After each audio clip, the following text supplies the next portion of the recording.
Ey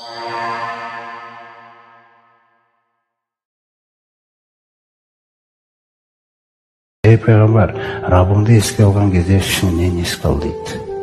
Іштен еске алу деген нәрсе дейді. Тадорруған, жалынған түрде еске ал дейді. Қашан адам жалынған түрде еске алады әрдайым аталғаны, егер біз күнәмізді ойлап жүрген болсақ, біз күнәмізді дұрыс ойламағаннан кейін, уайымдамағаннан кейін, біз сол себепті жалынып еске аламай жүрміз Алла Тағаланы. Сен өзіңді сөгесің ба? Неге сөкпейсің сен өзіңді? Неге сен сөгілмейсің? Неге сен өзіңді жазғырмайсың ол үшін?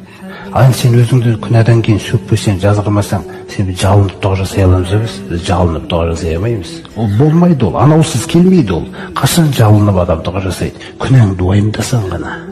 Пайғамбарымыз саллаллаху өзіне айтады Алла Тағала: "Фағлам аннаху ла илаха иллаллах", біл, ей пайғамбар, Алладан басқа тәңір жоқ.